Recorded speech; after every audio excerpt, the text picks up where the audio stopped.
नवपाषाण काल। तो आज की क्लास में हम नवपाषाण काल को पढ़ाएंगे और बहुत बेहतर तरीके से समझाने का प्रयास करेंगे कि भाई यहाँ से अगर कोई प्रश्न आ रहा है तो वो गलत ना हो आपका और आप आसानी से उत्तर दे सकें। तो आज की क्लास में हम आपको प्रागैतिहासिक काल का तीसरा चैप्टर है नवपाषाण काल पढ़ाएंगे। इसके नाम से ही समझ में आ रहा है नवपाषाण काल मतलब पाषाण काल का नया काल जो है एक नई जिंदगी के साथ, एक नई ऊर्जा के साथ, एक नए स्रोतों के साथ, एक नए आविष्कारों के साथ आता है। इसीलिए इसको कला इतिहासकारों ने नवपाषाण काल नाम दिया है। नवपाषाण काल में काफ़ी कुछ उपलब्धियां मानव ने हासिल कर ली थी, इसीलिए इसको उत्तर पाषाण काल या नवपाषाण काल के नाम से जाना गया। तो सबसे पहले इसके कितने नाम हैं ये जान लें, क्योंकि किसी भी चीज़ को हमें पढ़ने से पहले ये जान लेना आवश्यक है कि उसके कितने और नाम हैं, क्योंकि पता चला कि आता तो है लेकिन अब नाम में कंफ्यूजन होने की वजह से हम बहुत अच्छा आंसर नहीं कर पाए। ऐसा मेरे साथ भी हो चुका है, इसलिए हम समझते हैं कि ऐसा सभी स्टूडेंट के साथ हो सकता है। तो चलिए हम शुरू करते हैं। नवपाषाण काल सबसे पहला, ये सबसे लास्ट का काल है। एक ये चीज समझिएगा, अभी हमने आपको इसके पिछले क्लासेस में समझाने का प्रयास किया था कि नवपाषाण काल जो है वह प्रागैतिहासिक काल का अंतिम चरण माना जाता है। लेकिन कब? जब हमारा ताम्रपाषाण काल ना मिले तब। तो अंतिम चरण के रूप में हम यहाँ पर देख तो पा रहे हैं, लेकिन कब? जब हमें ऑप्शन में ताम्रपाषाण काल नहीं मिल रहा है तभी हम अंतिम चरण मानेंगे। एक बारी इसको प्रश्न के माध्यम से समझ लेते हैं। जैसे अगर प्रश्न ये बना,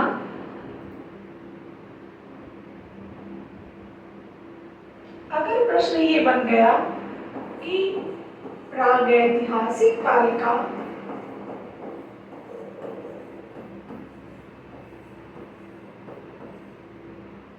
अंतिम चरण है,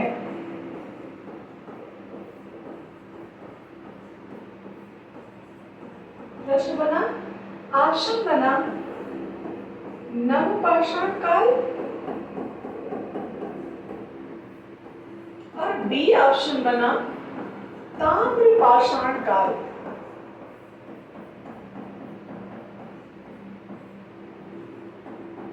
ये दो ऑप्शन बन गए। इन्हीं दोनों में कंफ्यूजन हो सकता है, बाकी तो कंफ्यूजन और ऑप्शनों में नहीं होगा। अब ऐसे प्रश्न में जब कभी हमारा ऐसा ऑप्शन आ जाए तो हमें ताम्रपाषाण काल करना है, एकदम दिमाग में बैठा लीजिए। लेकिन वहीं पर अगर हमें ऑप्शन ताम्र ना मिला, अगर हमें वहीं पर ऑप्शन क्या मिला, ताम्र ना मिला, तब क्या करें? जैसे ये ऑप्शन हटा दीजिए, ये ऑप्शन नहीं रहा। अब ऐसे कंडीशन में हमारा उत्तर जो होगा वह नवपाषाण काल होगा। अगर फिर भी मान लीजिए हमें ऑप्शन में नवपाषाण काल भी मिले और क्या मिले, बी ऑप्शन मिल जाए, इनमें से कोई नहीं, बी ऑप्शन मिल जाए, इनमें से कोई नहीं। अब ये देखिए मिल तो गया बी ऑप्शन, इनमें से कोई नहीं, तो क्या हम इनमें से कोई नहीं लगा देंगे? नहीं। कब तक नहीं? जब तक हमारा एक ऑप्शन ऐसा मिल रहा है जहां पर हम उत्तर दे सकते हैं, तब तक हम नहीं लगाएंगे। ध्यान दीजिएगा इस बात को। तो इसका जो सही उत्तर हो जाएगा वह हो जाएगा नवपाषाण काल। तो ये अंतिम चरण है और कैसे है ये मैं बता चुकी हूँ आपको। तो ये पाषाण काल का अंतिम चरण है ऑप्शन के अकॉर्डिंग। इसका समय बहुत महत्वपूर्ण है। इसका समय है 10,000 ईसा पूर्व से लेकर 3,000 ईसा पूर्व। स्टूडेंट, ये प्रश्न बार बार पूछा जा चुका है कि इसके समय का ज्ञात होना एक बहुत बड़ी बात थी, इसलिए ये प्रश्न इंपॉर्टेंट बनता है कि इसका समय क्या है। तो इसका समय क्या है, 10,000 ईसा पूर्व से लेकर 3,000 ईसा पूर्व। ईस्वी में नहीं आएंगे, ध्यान देंगे। और 10,000 है, ना कि 1,000। इस पर भी तनिक ध्यान देने की आवश्यकता है कि 10,000 ये लिखा है या 1,000 लिखा है। अब पता चला कि जैसे हमारी एक स्टूडेंट है, मैंने बताया ना कि उसने जो है सोचा कि एक 0 लगाना भूल गया है आयु। तो ऐसा ना समझे वहाँ पे, इसलिए अच्छा समझना भी पड़ता है। कभी कभी ऐसा प्रश्न भी आ जाता है जहाँ ये समझना पड़ता है कि यहाँ आयोग की त्रुटि है। जैसे एक बार मैं परीक्षा दे रही थी, आई थिंक 2011 की परीक्षा थी, मैं दे रही थी। उसमें चित्रात्मक कला पूछ रहा था, त्रिआयामी कला ना लिखकर चित्रात्मक कला। अब ऐसे कोई प्रश्न था, मुझे बहुत अच्छे से तो नहीं लग रहा है वो प्रश्न। तो उसमें पूछना चाह रहा था त्रिआयामी कला को, लेकिन गलत दे रखा था। ऐसे प्रश्नों में तुरंत आप इंग्लिश वर्जन पर जाएं। जब आप इंग्लिश वर्जन को देखेंगे तो आपका प्रश्न कभी गलत नहीं होगा। छोटी छोटी चीजें हैं हमारे जीवन में बहुत बड़ी नाकामयाबी और कामयाबी दोनों को लेकर खड़ी हो जाती हैं। अगर छोटी सी गलती है और उस पर हमने ध्यान नहीं दिया तो वह गलती बहुत बड़ी हो जाती है, और जब रिजल्ट आता है तब समझ में आता है एक प्रश्न का क्या महत्व है, 2 प्रश्न का क्या महत्व है, तब उस समय समझ में आता है। और इसका जीता जागता उदाहरण हमारे ही अपने स्टूडेंट हैं, जैसे नम्रता सिंह, ये रायबरेली से पढ़ती हैं और इनका पॉइंट 1 से रुका। जैसे दीपाली मिश्रा, इनका पॉइंट 1 से रुका। अब सोचिए, आज पॉइंट 1 बहुत कम है, लेकिन फिर नौकरी नहीं मिली, बाहर हो गई। सोचिए, बहुत बड़ी बात है ये। आज आपने कितना नुकसान किया। पता है 2021 की वैकेंसी में जो सिलेक्ट नहीं हो पाए स्टूडेंट, आज मेरे हिसाब से यदि हम सिर्फ टीजीटी की बात करें तो उन्होंने लगभग 25 से 26 लाख का नुकसान कर लिया। अब सोचो, तनिक विचार करो इस पर कि 25 से 26 लाख का जो नुकसान हुआ वो तो हुआ ही, और साथ में आप कितना प्रेशराइज रहे, कितना मेंटली डिस्टर्ब रहे, इसका ज्ञान आपको हो चुका होगा। 21 में ज्वाइनिंग होती है और 22 ले लीजिए, 23 ले लीजिए, 24 एंडिंग पर है। 3 साल की नौकरी में अगर हम 60,000 के रेशियो से भी जोड़ें तो लगभग 7,20,000 एक साल का नुकसान हुआ, और 7,20,000 का नुकसान एक साल का हुआ तो 3-4 सालों में आप जोड़ सकते हैं कितना नुकसान हुआ। उसके साथ साथ आप वहीं पर हैं जहां पर पहले थे, आप वहीं से शुरू कर रहे हैं जहां पर आपने शुरुआत की थी। ये बहुत बड़ा दुख है, बहुत बड़ा दर्द है।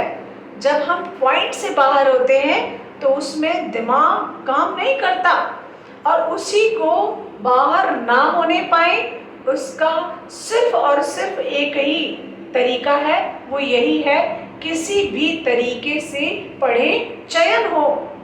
हमने देखा है लोगों को कि पूरी जिंदगी काम करते रह जाते हैं और उसका कोई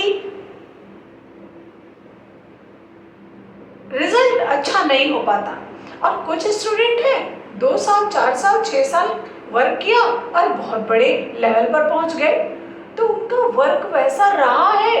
तब हर इंसान को चमकता सितारा दिखाई देता है, लेकिन उसके पीछे की उसकी जो तपन है, जो जलन है, जो वो अपने आप को खत्म कर चुका है, वो नहीं दिखाई देता है। यकीन मानिए कि जो मेहनत करके कमाई करता है जो मेहनत करके पढ़ाई करता है उसकी वैल्यू उसके निगाह में खुद ही बहुत बड़ी होती है। सबके निगाह में तो होती ही है, लेकिन उसकी खुद की निगाह में भी बहुत बड़ी वैल्यू है। बात को समझिएगा। इसलिए मैं ये सब बातें कहती हूँ क्योंकि कहीं सोई हुई आत्मा आपकी जाग जाए, बस इसीलिए। बाकी मुझे क्या है, मैं पढ़ा रही हूँ, आप फीस दे रहे हैं और पढ़ रहे हैं। सिलेक्शन हुआ तो भी मेरे लिए बहुत अच्छा, नहीं हुआ तो मेरा क्या नुकसान। लेकिन है नुकसान बहुत बड़ा है विद्यार्थियों, वो ये है कि आप जिस उम्मीद से मेरे पास आए वो उम्मीद मेरी टूटी, आपकी टूटी, उसके साथ साथ मेरी भी बहुत बड़ी उम्मीद लगी हुई है, वो भी टूट गई। इसलिए बहुत बड़ा लॉस होता है। और इस लॉस को बिल्कुल ये ना समझें, अरे हम कितनी बार पढ़ चुके हैं, कितनी बार तो क्लास ले चुके हैं, कितने प्रैक्टिस सेटों को लगा चुके हैं। जब तक सिलेक्शन हो ना जाए तब तक क्लास लेते रहो, तब तक किताबें पढ़ते रहो, रात दिन एक कर दो, बस यही एक तरीका है। क्योंकि जब हम परीक्षा में बैठते हैं तो होता क्या है कि परीक्षा में वो भी स्टूडेंट बैठा है जो आपसे आपने पढ़ाई ड्रॉप की 1 महीने, 2 महीने, 4 महीने, 6 महीने, और उसने कभी नहीं किया। तो इस बात को समझिएगा जरूर। चलिए अब हम अपने पॉइंट पर आते हैं। नव पाषाण काल हम पढ़ रहे हैं। तो नव पाषाण काल, जो नव पाषाण है, ये बार बार मैं कहे जा रही हूँ, नव पाषाण, इसको कहने वाले जो प्रथम विद्वान थे वे थे जॉन लुबाक। जॉन लुबाक ने ये नव पाषाण शब्द का प्रयोग किया था। अच्छा प्रश्न बनता है यहाँ से कि नव पाषाण जो हम लोग कह रहे हैं ये कहाँ से आया है। तो ये नव पाषाण शब्द जो है जॉन लुबाक की देन है। और इन्होंने दिया कभी तो 1865 ईस्वी में इन्होंने अपनी पुस्तक, जिनका नाम है, जिस पुस्तक का नाम है प्री हिस्टोरिक टाइम्स। अब यहाँ पे 2 प्रश्न बने विद्यार्थियों। एक ये बना कि नव पाषाण शब्द के जन्मदाता कौन है, तो जॉन लुबाक है। और दूसरा प्रश्न बना कि इन्होंने कब किया, 1865 में नाम दिया। और तीसरा प्रश्न बना प्री हिस्टोरिक टाइम्स पुस्तक के लेखक कौन है। जितने मैं प्रश्न पढ़ाती चल रही हूँ, जितने मैं टॉपिक पढ़ाती चल रही हूँ, उनसे आप प्रश्न जरूर बना लें। मैं तो बनाऊंगी ही, मैं तो आपको प्रश्न बनाकर भी पढ़ाती हूँ, लेकिन आप भी बनाएं ताकि एक ब्रॉड लेवल पर पहुंचकर आप अपने ज्ञान को एक विस्तार रूप दें।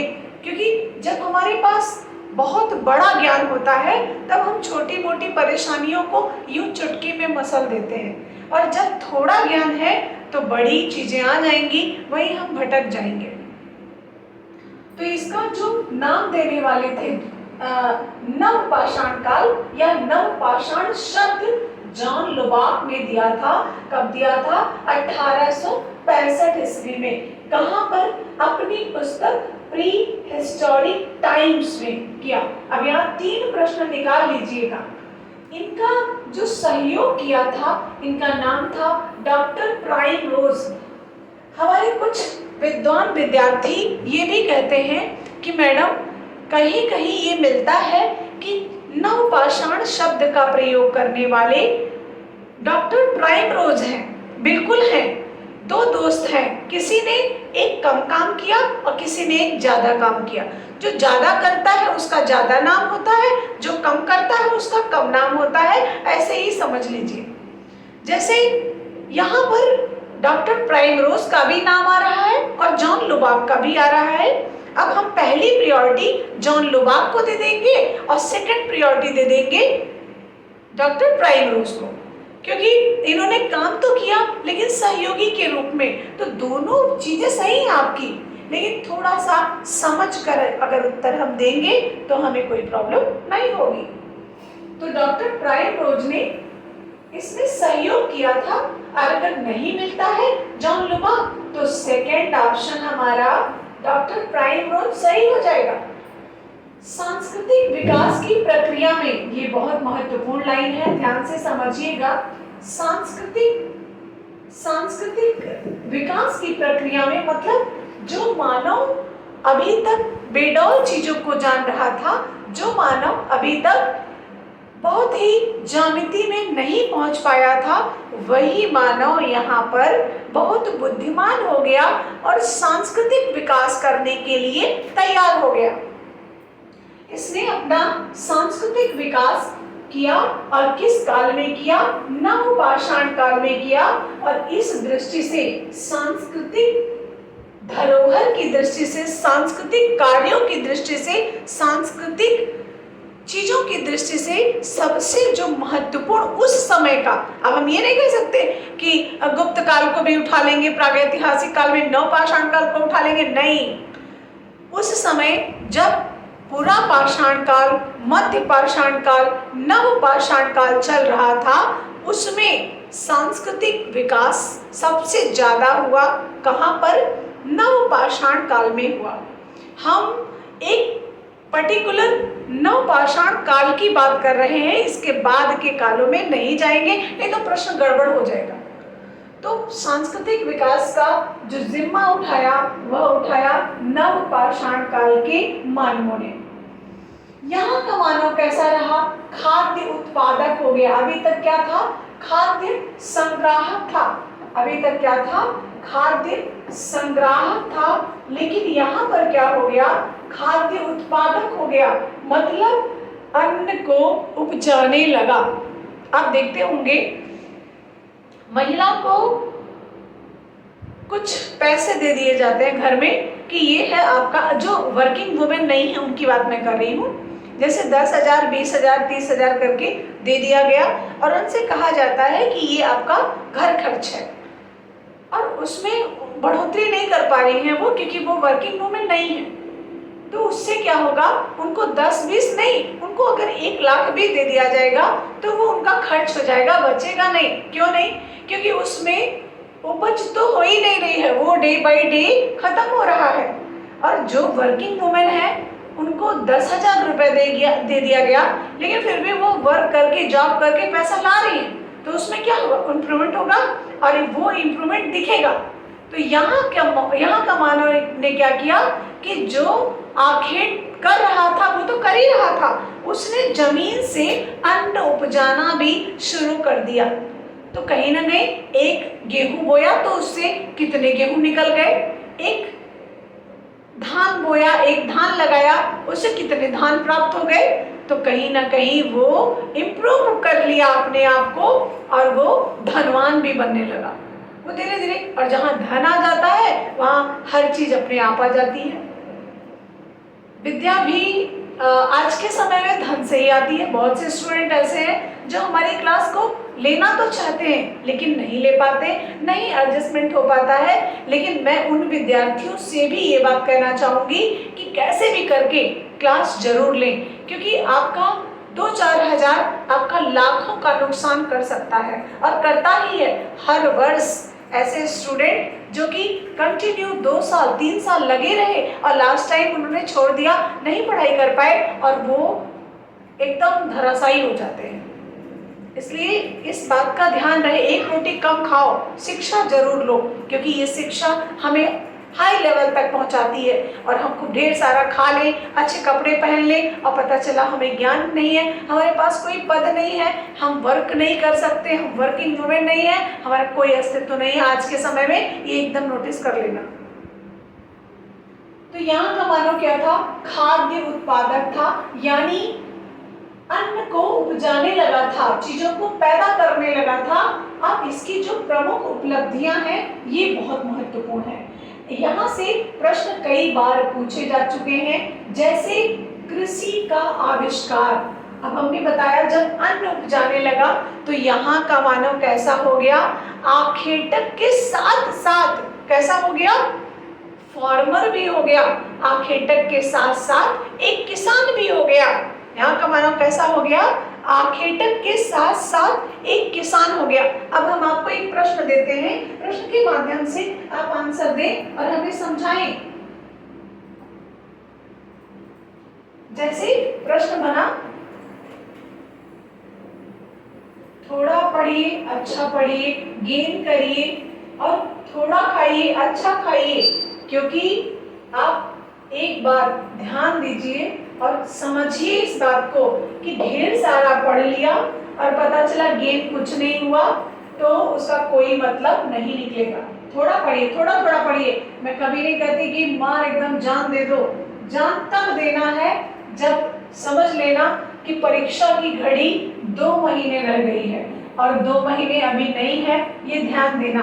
2 महीने आने में अभी बहुत समय है। आपकी परीक्षा जितना मैं समझ पाई हूँ, जितना मैं जानती हूँ, अप्रैल मई के पहले नहीं होने वाली है। आपके पास अभी बहुत समय है, तब आप जी जान लगाना। अभी सिर्फ रेगुलरिटी बनाए रखिए और 8 घंटे 10 घंटे मिनिमम जरूर दीजिए।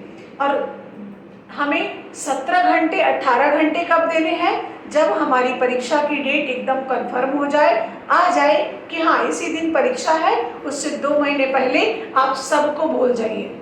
लेकिन अभी सबको भूलना नहीं, क्योंकि आप कितने दिन तक सबको भूलेंगे। इसलिए 2 महीना पहले आप खूब पढ़िए, जमकर पढ़िए। अभी आप कंटिन्यूटी बनाइए और डेली 2-2 टॉपिक, 4-4 टॉपिक ऐसे पढ़ते रहिए।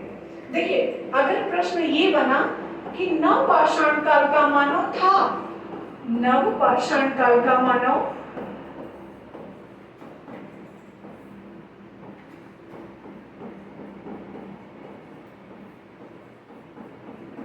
ऑप्शन हमने 2 रखा है। एक आखेटक था, एक किसान था। क्या उत्तर देना चाहेंगे? एक आखेटक था, आखेटक लिखा है यहाँ पे, एक आखेटक था। और दूसरा आंसर है अखिलेश कुमार जी किसान।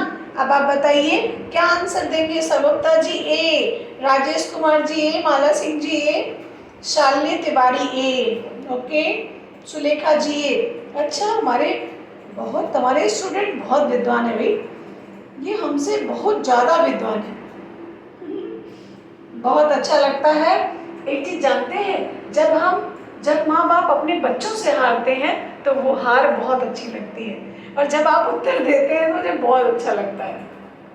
बिल्कुल यही सही होगा। देखिए, कभी भी कोई चीज शुरू हुआ, जैसे यहाँ का मानव खाद्य संग्राहक न होकर खाद्य उत्पादक तो बन गया, लेकिन ये इसकी विशेषता अभी नहीं बन सकती है। देखिए, अनुभव बहुत बड़ी चीज होती है। अब यहाँ पर उसने अन्न तो उपजाना शुरू कर दिया, लेकिन अभी उसके पास कोई एक्सपीरियंस नहीं है, अभी तो काम शुरू ही किया है। जैसे कागज आया 14वीं शताब्दी में जैन शैली में, लेकिन अगर प्रश्न में पूछा जाए कि अपभ्रंश शैली के चित्र बने हैं, क्या कहेंगे? क्या कागज कह देंगे? क्या ताड़पत्र कह देंगे? क्या भित्ति चित्रण कह देंगे? तो विद्यार्थियों, हम वहां पर ताड़पत्र ही कहेंगे। क्यों? कागज तो आ चुका है, बिल्कुल आ चुका है कागज, लेकिन कागज पे सर्वाधिक प्रयोग नहीं हुआ। ये तो फर्स्ट टाइम था, और first time and last time नहीं होता है। अभी इसका विकास होना है, इसका चरमोत्कर्ष आना है। और यहाँ पर मानव ने अन्न तो उपजा लिया, लेकिन चरमोत्कर्ष रूप नहीं प्राप्त कर पाया। 2 अन्न उपजाने से चरमोत्कर्ष नहीं मिल सकता। ध्यान, ये बात समझ में आ रही है आप सबके कि मैं कहना क्या चाह रही हूँ? ये बात समझ में आपको आ रही है कि मैं कहना क्या चाह रही हूँ? भाई, ये कहना चाह रही हूँ कि भले ही यहाँ का मानव किसानी करने लगा, लेकिन किसान नहीं बन गया था। यहाँ का मानव किसानी जरूर कर रहा था, लेकिन किसान नहीं था। यहाँ का मानव क्या था? आखेटक था। इनकी प्रवृत्ति ही आखेटक थी। ये फार्मर नहीं थे, ये किसान नहीं थे, इनकी प्रवृत्ति आखेटक के रूप में थी। और क्या गेहूं चावल पैदा कर लिए थे तो क्या मांस नहीं खाते थे? खाते थे, तब भी खाते थे। हाँ, थोड़ा सा कम हो गया, थोड़ा सा जानकार हो गए, बाकी प्रवृत्ति तो आखेटक ही थी। बिल्कुल आखेटक ही रहेगा, बिल्कुल सही। तो तो यहाँ का मानव आखेटक था, लेकिन अन्न को उपजाने लगा था। कृषि का आविष्कार हुआ, चाक का आविष्कार हुआ, और ये चाक पर करता क्या था? बर्तन बनाता था। तो बर्तन मतलब होता है मृद भांड। मृद भांड मतलब मिट्टी के बर्तन से मिट्टी से बर्तन बनाने लगा ये मानव। और बर्तन इसने दो तरीके से बनाए, एक तो हाथ के द्वारा बनाया और दूसरा चाक से बनाया।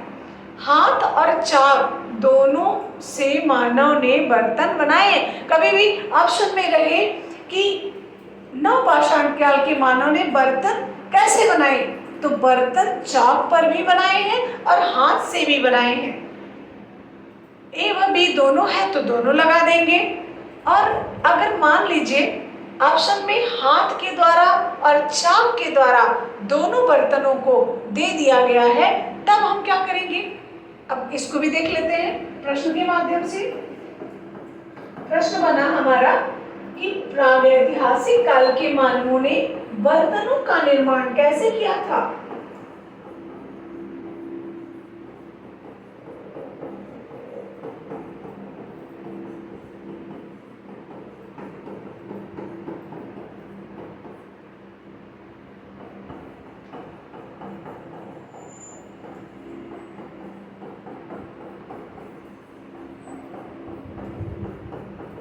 ये प्रश्न बन गया।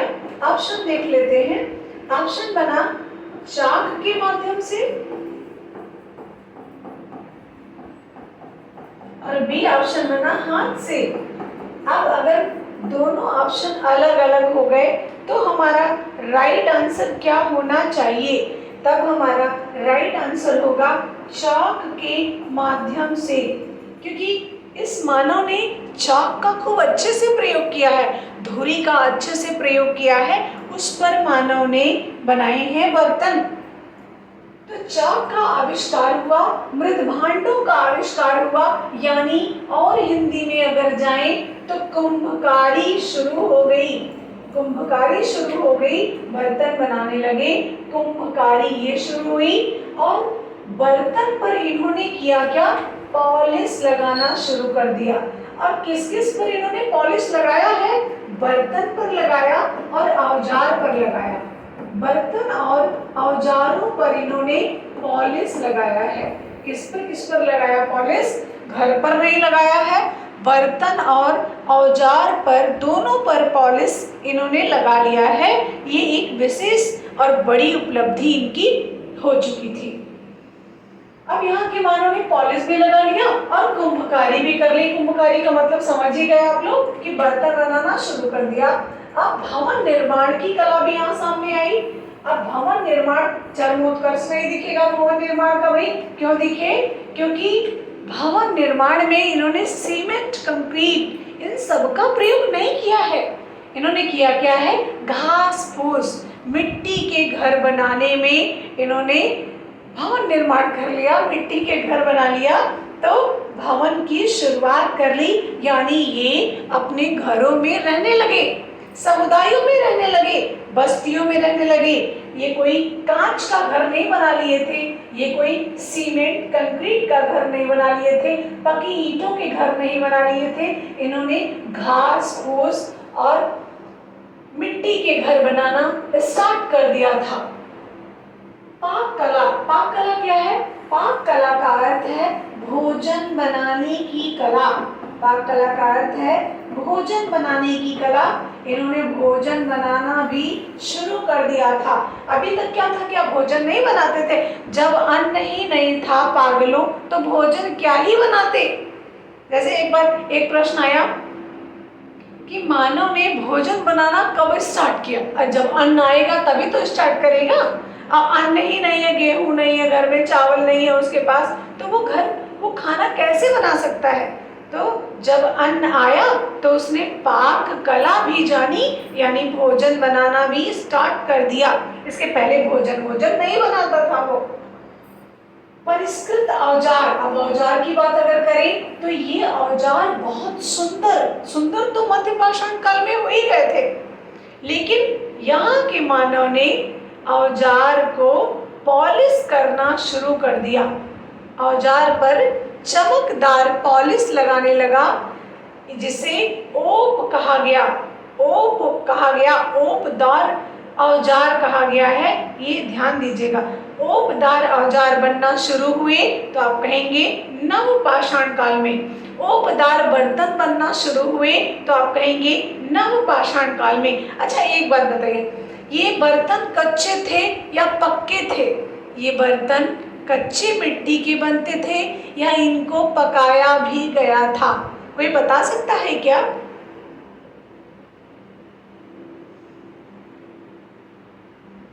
ये बर्तन कच्चे थे या पके हुए थे?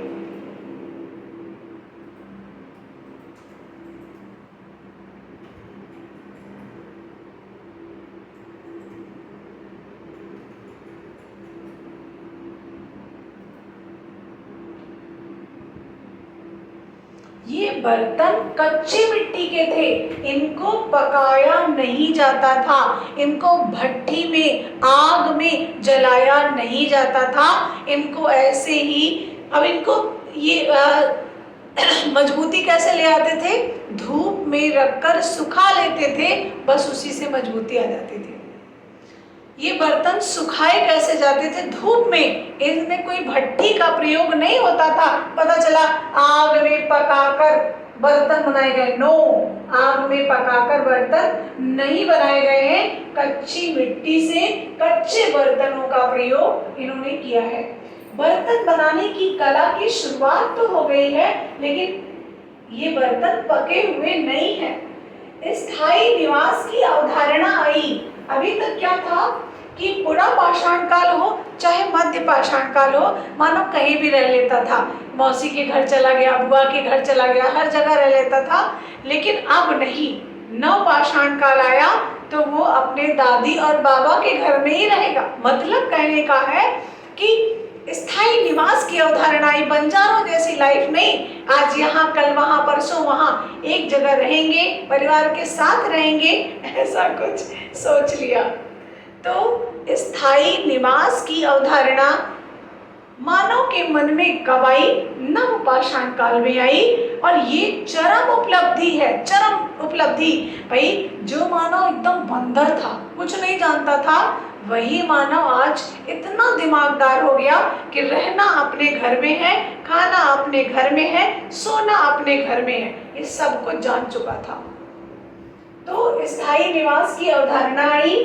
इतनी उपलब्धियां यहाँ पर हासिल हुई मानव को, और मानव ने ये जो बहुत बड़ा परिवर्तन हुआ, ये किसकी देन थी? किसी एक विशेषता की देन बताइए जरा, किसी एक विशेषता। अरुणिमा चौधरी जी, किसी एक विशेषता की देन बताइए कि इतनी उपलब्धियां हासिल कैसे हुई, कैसे दिमाग में आया?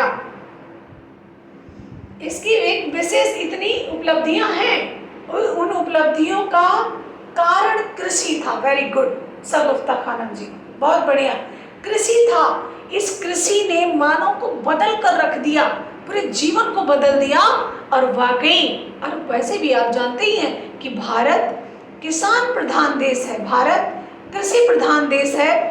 कृषि हमारी एक तरीके से सांस्कृतिक धरोहर, अमूल धरोहर, इसके रूप में हमारा भारत जाना जाता है। तो कृषि का आविष्कार हो गया है। अब मानव अपना जीवन बदल दिया, और उस जीवन को बदलने का मुख्य जो कार्य था वो कृषि ने कर दिया था। बात समझ में आई ना? अब हम यहाँ तक जो भी पढ़े वो नवपाषाण काल था, और नवपाषाण काल से संबंधित कुछ क्वेश्चंस हम आपको बताना चाहेंगे आए हुए, और कुछ क्वेश्चंस बताना चाहेंगे कि जो आ सकते हैं। जैसे आए हुए प्रश्नों को दीजिए हमको।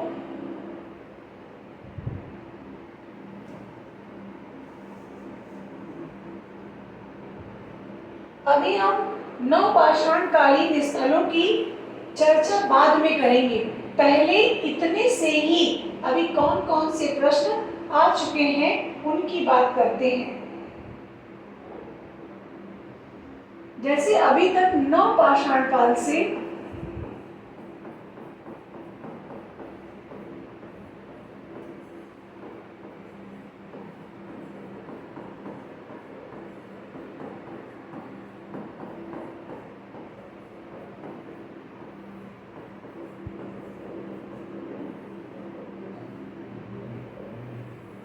आ चुके हैं,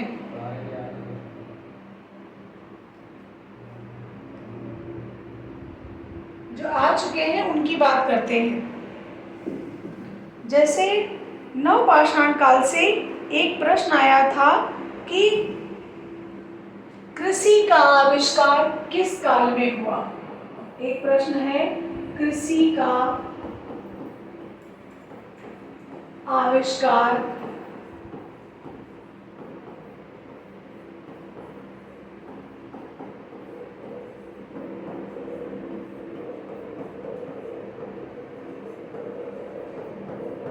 ये प्रश्न आ चुका है, कृषि का आविष्कार किस काल में हुआ।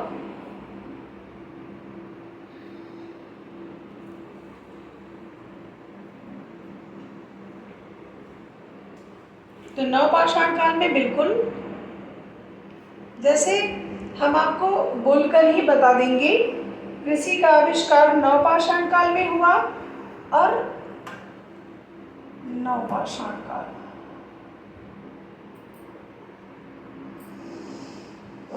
नवपाषाण युग में मानव कहाँ रहता था। दूसरा प्रश्न बना, नवपाषाण युग में